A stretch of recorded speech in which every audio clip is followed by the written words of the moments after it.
Salve, salve, malungas e malungas. Esse é o Papo de Malungo, podcast quilombola, feito para discutir identidade, pertencimento, ancestralidade e as perspectivas de luta do movimento quilombola, as comunidades quilombolas Vila Santa Efigênia, Baúbas, Crasto e Engenho Queimado. Sejam todos e todos muito bem-vindas, bem-vindos e bem-vindes. Passar aqui para minha companheira. Oi, pessoal, eu sou a Tatiele, estou enquanto presidente da Associação Quilombola Vila Santa Efigênia de Jacências, que representa, né, os 4 quilômetros do município de Mariana, que é a Vila Santa Efigênia, Engenho Queimado, Embaúbas e Crasto. Vou passar Oi, para ela. gente, meu nome é Gislene, eu sou da comunidade da Vila Santa Efigênia, quilombola, né, e também sou técnica e agente comunitário de saúde. Bom demais. Então hoje nós vamos discutir uma perspectiva muito importante de política pública, que é a saúde para a população negra e também quilombola. A gente sabe que no Brasil nós temos um sistema único de saúde que, embora seja reconhecido internacionalmente pela sua excelência, tem muitos problemas, muitas precariedades, deficiências. E é por isso que a gente quer discutir como os quilombolas, as quilombolas, têm conseguido acessar esse sistema de saúde e de que forma ele tem é, tido efetividade ou não para essas pessoas, mas para a população negra em geral, né, Tatiana? Sim. Acho que é muito importante, né, a gente discutir sobre a saúde, como a gente tem acessado essa saúde. Eu acho que mais do que isso, né, a partir do momento que a gente vem trazer para a discussão esse tema, a gente possibilita pensar novas possibilidades do acesso à saúde, né, entender que, por exemplo, o SUS de caráter universal, mas como essa questão está chegando para a gente, né, tanto dentro dos territórios, mas também especialmente para quem está inserido num quilombo urbano, né? Super importante. Gislene, como é que você tem visto o acesso dos quilombolas e das quilombolas, né, de sua comunidade, das comunidades aqui, mas também de outras comunidades, né, negras da cidade? Então, Július, o assunto saúde quilombola é um assunto, assim, muito novo, né, ele começou a ser discutido pelo Ministério da Saúde em 2004, isso ontem, né, gente. Uhum. Você trabalha como ACS, né, Uhum. no município de Mariana. Sim. E aí, a gente observa, por exemplo, que quando a gente está dentro do território, a gente consegue ter uma CS que trabalha junto com a gente, e aí todo mundo é atendido enquanto público quilombola, porque está dentro do Uhum. território. Mas como que você vê o atendimento dos quilombolas que estão dentro da cidade, por exemplo? No seu trabalho, como que isso acontece? Você consegue mapear todo mundo? Ou os quilombolas chegam, a gente não tem nem noção de que é quilombola e só faz atendimento como uma pessoa que não é quilombola? Não, a gente não consegue mapear. Eles são atendidos igual as outras pessoas, né, chegam e fazem um atendimento, eles não se identificam como quilombola, Hum. eu vejo essa dificuldade. A gente faz um cadastro, né, dos pacientes quando eles chegam para ser atendidos na unidade e a gente pergunta, né, mas não tem essa como é que eu vou te falar? Essa Não existe especificação, que um se processo ser de classificação quilombola isso, específico. pergunta se você se considera branco, amarelo, pardo ou negro. Ah. Não pergunta, assim, nesse aí, eu vejo dificuldade até muitas vezes das mães falar que os filhos são negros. É uma Isso questão que é mais profunda, além da questão étnica, exato, a própria questão da cor da costuma pele. falar que é pardo, ou então fala assim: "Ah, ele nasceu branco, né, ele não é negro". Então, assim, eu não vejo também a procura do povo negro na saúde por prevenção. Eu acredito que tenha muitas outras questões que levam a esse motivo, né, mas eu vejo que a as pessoas negras só vão ao médico com uma questão de urgência, quando já estão com alguma questão que eles não podem mais, ou vamos falar, ou se medicar, ou usar um chazinho que aprendeu com a avó, né. Entendi. Então, assim, é uma coisa que até me deixa muito frustrante às vezes, porque é uma questão que eu tenho observado por eu participar do Comitê de Equidade em Saúde, né, comitê municipal.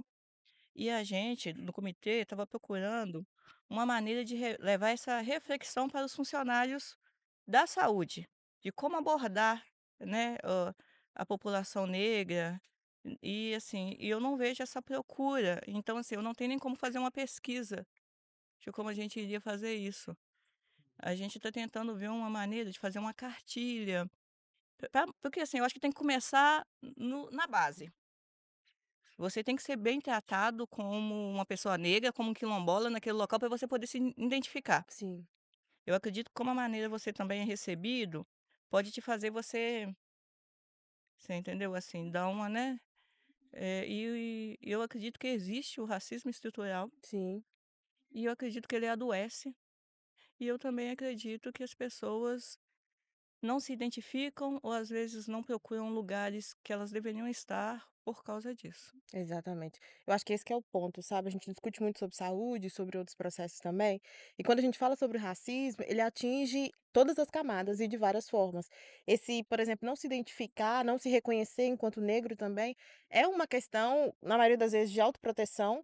Por causa do racismo que a gente sofre a todo Uhum. tempo, ao mesmo tempo que esse não se identificar, ele acaba colaborando também com a falta de políticas públicas direcionada para o nosso público. Porque se eu não tenho um número ali, um quantitativo, eu não tenho como fazer novas políticas ou até mesmo insistir para que aquelas já existentes possam ser efetivadas, sabe? Então, eu acho que a gente precisa começar a discutir também a nossa responsabilidade enquanto povo negro, né, de ir até esses locais e buscar por essas políticas, mas especialmente eu acho que é o primeiro passo do poder público direcionar essas políticas, não só na questão de dizer: "Ah, elas existem", mas a forma como eles estão dizendo isso. Porque na maioria das vezes a gente não tem nem essa informação. Muita gente talvez não esteja acessando da forma como deveria acessar, porque não sabe que essa política existe. Se você perguntar, por exemplo, se alguém entende sobre alguma política da saúde para a população quilombola, acho que ninguém vai dizer. Ou para a população negra, tão pouco. Como você bem disse, assim, poucas pessoas, até mesmo nos atendimentos, conseguem identificar que é necessário, por exemplo, fazer esse mapeamento, como fazer esse mapeamento. Então, eu acho que a falta do poder público, de uma atuação mais direcionada do poder público para a política de saúde voltada para a população negra, faz com que a gente chegue nesse processo de pessoas não se reconhecendo ou de, na maioria das vezes, não acessando a política da forma como ele deveria acessar. Eu acho que junto a isso também tem uma outra questão que vincula o que você está dizendo e o que Hum. você trouxe do racismo estrutural, que ele é que, como a gente diz, né, se ele é estrutural, ele é estruturante, ele cria essas estruturas. Então, de um lado, você tem uma população não consciente da sua identidade, da cor da pele, né? Óbvio que essas pessoas olham no espelho e veem que são Uhum. negras, mas que o processo de embranquecimento, né? Ou seja, esse processo violento de colocar o negro como ruim, com tudo que vem do negro é pejorativo, é negativo, é maligno, você vai tentando cada vez mais se distanciar. E ao mesmo tempo, eu acho que aí vem a outra ponta, que é o que você também colocou, da falta de preparo dos funcionários e das funcionárias que estão ali de frente para acolher essas pessoas e até de uma maneira mais cuidadosa fazer a pessoa refletir por que ela não se autodeclara, né, a partir da cor da pele que a sociedade inteira já determina, né? Porque não tem como uma pessoa negra na sociedade ela pode até dizer que não é, mas a sociedade inteira a vê como, né? E uma coisa que a gente percebe que é muito difícil hoje é ter os dados mapeados de populações indígenas, negros, povos tradicionais e tal, porque a gente ainda não tem os funcionários preparados para fazer esse cadastramento. Já existe hoje, né, uma instrução normativa do Ministério da Saúde que coloca lá como necessidade a categorização desses grupos, raça, cor e etnia. Então, Uhum. por exemplo, um indígena chega, a pessoa que atende deveria perguntar qual etnia, de qual etnia você faz parte? Você é Pataxó, você é Machacali, né? Enfim. E elas não sabem, né? Então, às vezes, muitas vezes, esses indígenas são colocados ali nesses prontuários como pardos, Uhum. o que está errado. Sim, E aí impacta nisso que você coloca, da falta de política pública, por sim, quê? O que que as estatísticas mostram? Não tem. Essa exatamente. população está invisível. E aí eu queria que você comentasse um pouco mais se você tem visto um avanço nos processos de formação para os profissionais do SUS. Você tem sentido que tem chegado oficinas, minicursos, ou, por exemplo, na educação, a gente vê muito o Estado proporcionando pós-graduação e tal para os profissionais da educação. Na saúde tem isso ou é muito pouco? Então, Júlio, infelizmente, com muita tristeza, eu te informo que eu não vejo isso. Como eu te falei, eu participo do Comitê de Equidade em Saúde, né? Eu participei também de uma oficina, né, de saúde quilombola. E aí a gente sai de lá, assim, em êxtase, né? Porque o tanto que você aprende, o tanto de lei que você tem, as ideias são maravilhosas. Nossa, como eu quero chegar lá e pôr isso em prática. Mas quando você chega, você toma um banho de água fria. Entendo. porque, assim, não existe nenhum panfleto, eu não vejo nenhum curso nessa questão, né. É uma coisa que não se é falada, e às vezes você tenta introduzir o assunto, e você se sente meio perdido ali, você entendeu? Porque, assim, tipo, vou dar um exemplo, que eu cheguei comentando no meu serviço que as mulheres negras são as que mais morrem no parto hoje em Sim. dia. E é onde é feito o menor número de cesarianas são em mulheres negras, porque acreditam que elas são fortes. Uhum. Nossa.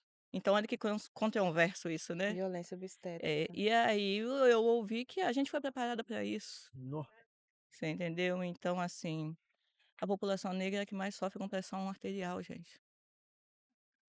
E, assim, isso é ignorado pelo Estado. É ignorado, porque eles preferem acreditar que o que causa pressão arterial é a natureza. Porque se você vive, né, num ambiente onde você tem que ter um trabalhos com os piores horários, os piores salários, Uhum. se você mora em uma comunidade, como que sua pressão não vai subir, Sim. sabe? Os determinantes sociais da saúde na população negra é ignorado pelo Estado. Uhum. Sabe, e isso realmente eu trabalhando na área da saúde, é bem frustrante, porque igual eu te falei, eu chego lá, né, vou ver o que que eu mas você chega lá, você toma aquele banho de água fria, você não consegue, infelizmente, é só a sua parte ali, tentar convencer uma pessoa para ela se declarar quilombola, você entendeu? Pra ela se declarar negra. "Ah não, a criança nasceu branca, mas você, o pai, tem a pele retinta, ela pode escurecer, né", e tem que falar com jeito, você entendeu? Porque eu acredito nessa importância da pessoa se declarar, porque igual a Tatiele falou, para ter os números. E só assim a gente vai ter política de inclusão para a população negra, que vai ser a política para a maioria dos brasileiros, porque a gente é 56%. E só vai funcionar quando tiver política de inclusão para a população negra. Sim. Você me fez lembrar, por exemplo, no período de vacinação do Covid, né? Eh, a gente não tinha nenhum dado na saúde referente aos quilombolas do município. E aí, a partir do momento em que a gente mandou uma lista para o município, né, falando: "Olha, essas pessoas são quilombolas", a gente teve que fazer todo esse processo. A gente ficou sabendo que, por exemplo, nós não estávamos acessando a vacinação pelo nosso público. A gente acessava a vacina como público por idade, mas nunca como quilombola. E algumas vezes nós deixamos de acessar algumas vacinas exatamente por isso, porque não tinha um quantitativo, sabe. E isso é desesperador. Igualmente desesperador é, por exemplo, pensar que a gente vive numa automedicação, que foi, por exemplo, o que a Gislene falou. Mas isso se dá também muito pelo Uhum. nosso processo, porque eu tô cheia de coisa para fazer, eu tenho o meu trabalho, então assim, ao invés de eu tirar um tempo para eu ir ao médico, eu vou pegar um remédio, vou me automedicar. E a gente não tá falando de chá que a gente normalmente toma dentro Aham. das comunidades, não, a gente tá falando de remédio e que na maioria das vezes pode causar problemas sérios, sabe. E aí eu tenho, por exemplo, pessoas se automedicando dentro de casa que não estão buscando a causa das suas doenças e dos seus problemas, ao mesmo tempo que daqui uns dias, o Estado vai falar pra gente assim: "Olha, eu não tenho quantitativo de vocês. Se eu não tenho nenhuma política que possa ser criada para esse público, porque esse público não existe". Então a gente passa novamente por esse processo da importância de tanto os quilombolas que estão dentro dos territórios, quanto os quilombolas que estão na cidade, inserido ali no meio urbano, ter a consciência de que precisam chegar até um posto de saúde e falar: "Olha, eu sou quilombola, eu gostaria de me declarar enquanto e gostaria de ser atendido como esse público". E vai ser uma luta, né, porque assim, é estranho para as pessoas receberem essa demanda, principalmente porque muito pouco Uhum. se sabe sobre nós e como você acabou de dizer, não tem nenhuma formação complementar para entender sobre a nossa especificidade, mas é necessário que a gente comece a fazer isso também, para a gente começar a acessar esses espaços e da forma como a gente deve acessar. E não como público geral e deixando, inclusive, de pleitear novas coisas para nossa categoria, porque Gislene trouxe aí muito bem pra gente, a questão de como tudo que impacta na nossa vida, todas as nossas demandas, nos causa maiores dores, especialmente maiores sofrimentos. Então a gente precisa ter um cuidado, sabe? A gente não fala, por exemplo, da saúde mental, entendeu? A gente tem uma sobrecarga de demandas, especialmente da mulher, mas a gente também tem vários homens que lidam com diversas questões e com a questão também de ser homem, né. Se eu sou homem, eu não posso cuidar da minha saúde mental. Então, são vários aspectos que vão atravessando a população negra e que a gente precisa falar e ter um olhar mais direcionado da saúde, porque nós estamos morrendo e morrendo aos montes. Isso me lembra que uma das grandes discussões que a gente faz o tempo todo no Estado brasileiro é a falta de lei. quando na verdade a gente tem leis por demais, mas que são descumpridas, né? Então, para quem está ouvindo a gente, para quem também vai estar assistindo, a gente tem a Política Nacional de Saúde para os Povos do Campo e da Floresta, criada em 2013, e em 2022, especificamente para Minas Gerais, a gente tem a Política Estadual de Equidade em Saúde para a População Negra e Quilombola, que também não tem efetividade. Essas duas políticas vão criar determinantes, é, vão criar políticas de equipamento público específico para essas populações.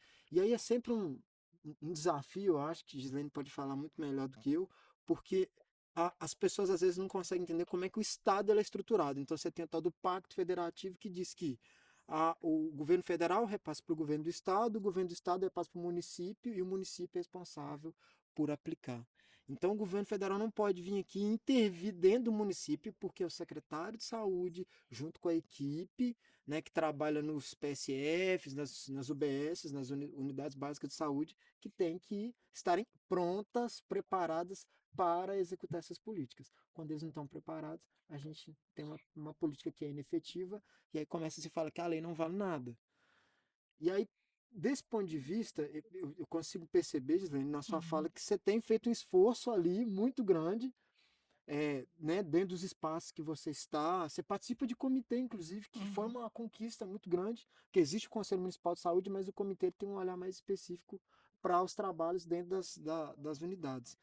Você tem visto chegar mais política pública, assim, do ponto de vista, ó, parece que está chegando mais estrutura, mais equipamento, mas os municípios ainda não estão prontos ou por algum motivo não estão conseguindo entender a necessidade de virar aí os olhos para as demandas das populações quilombolas e demais populações, né? Porque é até importante destacar isso.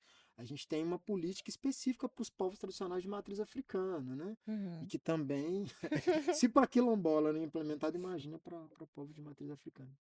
Nós temos Mas, muitos gente, eu acho que a problemas gente precisa internos. também começar a tentar dialogar diretamente com o município, né? Já que a gente entende que cabe a ele, compete a ele fazer a aplicação de tudo que a gente já tem que vem de lá de cima. Porque a gente sente também, sabe, que na maioria das vezes essas secretarias, por exemplo, elas estão sufocadas. Secretaria de Saúde, por exemplo, atendendo várias demandas. Óbvio que esse não é um problema nosso, o Uhum. município que precisa resolver. A gente não pode usar isso também como desculpa para ficar aceitando todas as questões que a gente tem, sabe? Mas a gente entender como está sendo o funcionamento disso. Por exemplo, hoje as nossas comunidades, nós temos o prazer, né, de ter, por exemplo, uma CS dentro do território e ter a Gislene que trabalha dentro da cidade, né, não especificamente com os quilombolas do município, mas que consegue fazer esse mapeamento da região onde ela está trabalhando. Mas a gente só tem essa informação. E aí, como a Secretaria de Saúde está atuando? Ela tem outros técnicos que possam fazer esse mapeamento, ou técnicos que possam trabalhar dentro de todo esse processo que a gente vem falando aqui? Porque se a gente não tiver profissionais qualificados lá dentro, que é o que vocês já falaram também, Uhum. a gente não vai conseguir Uhum. caminhar, porque a gente vai ficar enxugando gelo eternamente. Quem está do lado de fora, especialmente quem é quilombola, fica ali na insistência de querer fazer com que as coisas aconteçam. O Estado, de maneira, né, do governo federal, vem falando: não, a gente já tem uma política, é só se implementar aí dentro do território de vocês. Mas, ao mesmo tempo, a gente tem um município que está falando: não, estou sobrecarregado. Não tenho condição de assumir essa demanda, ou não tenho técnico suficiente. Então, acho que a gente precisa começar também a organizar e ir atrás dessas secretarias, né, para a gente pautar essas Uhum. demandas e mais do que isso, dizer: "Olha, vocês não têm técnico não, o que que a gente como a gente pode contribuir para que essa luta seja efetivada, sabe? Ah, eu tenho mais possibilidade de, por exemplo, de entregar para vocês alguns dados nos quilombolas, mas eu não tenho condição de fazer tudo, até porque é extremamente complicado quando o poder público joga responsabilidade para a sociedade civil, né? Esse papel não é nosso, a gente pode auxiliar, mas a gente fazer é extremamente complicado e a gente não deve culpabilizar o indivíduo pela não atuação do Estado. Então, eu acho que talvez a gente começar a pensar também nisso, e em ter mais Gislenes dentro desses espaços, é uma possibilidade da gente caminhar em direção de conseguir mapear os quilombolas que estão no meio urbano, que eu acho que é mais difícil, né, do que mapear quem está dentro do território, na zona rural. Sim.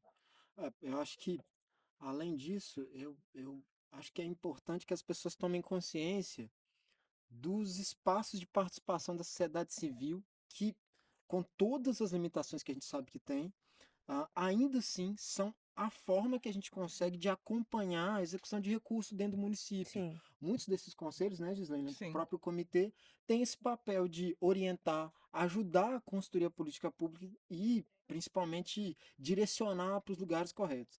Mas o que eu percebo de acompanhar outras comunidades e também de ver as movimentações de próprio poder público é que sempre são espaços que estão esvaziados. Hum. Nosso povo tem muitas lutas, tem muitas demandas, trabalha demais. Então, quando você fala para uma pessoa, olha, tem uma reunião do Conselho Municipal de Saúde, ou vai ter eleição para o Conselho Municipal de Saúde, 6 horas na Câmara de Vereadores ou em tal lugar. Não, olha, eu estou super sobrecarregado, eu trabalho o dia inteiro.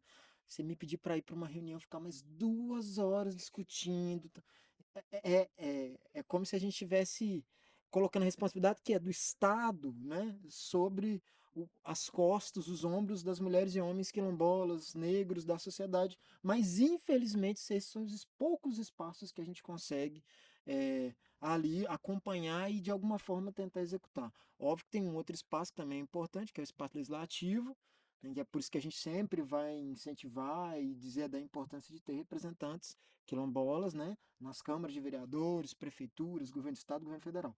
Mas eu acho que esse espaço, especificamente, é um espaço em que a gente consegue construir. E aqui tem o Comitê de Equidade e Saúde. sim. Como é que é lá no comitê? O que que vocês discutem muito todas essas questões? Sim, a gente discute e, igual eu já falei anteriormente, no momento a gente está criando um jeito de levar uma reflexão para os profissionais da saúde de todas as áreas, de como lidar com a população negra e quilombola. A gente está pensando em criar uma cartilha para falar para eles, tipo assim, se eu uso um chá, o médico tem que ter ciência que eu uso um chá, que aquilo é da minha cultura, e não me recriminar por aquilo. Porque, afinal de contas, são esses saberes ancestrais que mantêm a gente vivo, Uhum. né, porque se a gente fosse depender da saúde, da política, né, que a gente tem para inclusão da população negra, e aí a gente está pensando no meio. É essa discussão que a gente está tendo ultimamente, mas é uma discussão que caminha a passos de tartarugas, né, e a gente está tentando, Sim, sabe. Porque aí também tem outras demandas no comitê, né, sim, tem outros povos, outras culturas que também estão assim, é um espaço pequeno para ter reunião de 3 em 3 meses, né. nossa, Hum. Aí você discute de uma pessoa, aí começa de outra, aí termina o assunto de um, aí fica tudo tá tudo meio do caminho, tudo andando devagarzinho, muito e a pouco gente tempo. é muito pouco. Eu lembrei também aqui de duas políticas que eu acho que Hum, entram dentro dessa proposta maior de equidade, que seria a farmácia viva e Hum. a farmácia verde, né? Que são duas políticas para trabalhar as plantas medicinais, né? uhum, Como também outras medidas além dos remédios de farmácia, que acho que no caso das comunidades quilombolas a gente sim. já está mais do que acostumado e faz parte da nossa prática utilizar, mas hoje tem se discutido muito levar isso para a sociedade como um todo, né? Para diminuir esse uso excessivo de remédio, igual você colocou, das pessoas estarem super sobrecarregadas e se dopando para dar conta de fazer tudo. Ah, muito importante tudo que você trouxe aqui para a gente, Gislaine. Passar para a Tatiane, para a gente caminhar para o nosso encerramento. Então, eu acho que é isso, sabe, a gente, ao mesmo tempo que compreende da necessidade de estarmos nesses espaços, nos sentimos extremamente sobrecarregados e, infelizmente, devido à pouca atuação do Estado ou a forma como ele vem atuando, nós precisamos ainda assim nos colocar nesse lugar, porque nada vem para nós se não for através de luta, né. Então eu acho que é a gente começar a refletir como a gente tem acessado a saúde, e brigar mesmo por esses espaços e para que a gente tenha uma saúde de qualidade, até porque não adianta a gente viver a vida que a gente vive sem saúde, né, eu acho que a saúde é a base de tudo. Para você conseguir o que você quer, você precisa estar saudável ali, né. Então é pensar em como a gente vai construir essa luta, e eu não estou falando nem especificamente só dos povos quilombolas, estou falando da população negra, porque eu acho que, falta a gente entender qual que é o nosso papel aí, e também brigar para que o Estado reflita sobre o seu papel e sobre a sua não atuação, porque senão a gente vai continuar no processo que a gente está. Então, assim, eu espero muito que num futuro próximo a gente possa estar discutindo novas possibilidades. Eu lembro, por exemplo, que eu acho que foi o ano passado, teve a primeira conferência de saúde, né, que discutiu, foi nacional, né, Foi. que discutiu sobre, a saúde quilombola. Então, assim, a gente entende que há alguns avanços, mas eles são normalmente muito lentos. Então, quando eu avanço um passo, eu paro 2, 3 anos, e quando eu vou avançar de novo, eu já tenho, assim, várias outras problemáticas que surgiram aí no meio desse intervalo. Então, o que a gente precisa é de constância e brigar por essa constância. Jamais responsabilizar os indivíduos pelo momento que nós estamos vivendo, até porque não é culpa nossa, mas da gente também compreender a necessidade da gente continuar buscando essa constância, seja no município, seja no estado, ou seja no governo federal. Passa para a Gislaine aí para ela trazer também as palavras dela de encerramento. Então, eu percebo que na trajetória do SUS é nítida as falhas com os povos marginalizados. Mas aí eu queria deixar só uma reflexão aqui, que na Constituição Federal de 1988, no seu artigo 69, fala que a saúde é um direito de todos e é um dever do Estado.